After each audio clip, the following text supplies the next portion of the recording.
कुछ तो गडबड है दया. बदलापूर प्रकरणातील आरोपीचा एन्काउंटर की कट, सीआयडी तपास करणार.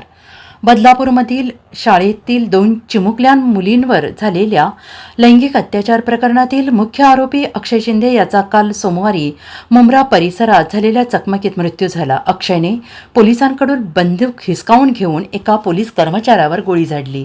त्यानंतर पोलिसांनी स्वरक्षणार्थ केलेल्या गोळीबारात अक्षय शिंदे याचा मृत्यू झाला आणि या घटनेनं राज्यातील राजकीय वातावरण पेटलेलं आहे. अशातच या प्रकरणाचा तपास आता सीआयडी करणार असल्याची माहिती समोर आली आहे.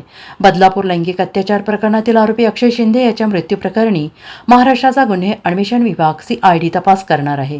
अधिकाऱ्यांनी आज मंगळवारी सांगितलं की फॉरेन्सिक तज्ज्ञांच्या पथकाने पोलीस वाहनाची तपासणी केली, ज्यात शिंदेने पोलिसांवर गोळीबार केला. ज्यावेळी पोलिसांनी स्वरक्षणासाठी सोमवारी संध्याकाळी एका पोलिसाने गोळी झाडली. शिंदे वय वर्ष 24 याच्यावर ठाणे जिल्ह्यातील बदलापूर शहरातील 2 शाळकरी मुलींवर लैंगिक अत्याचार केल्याचा आरोप आहे.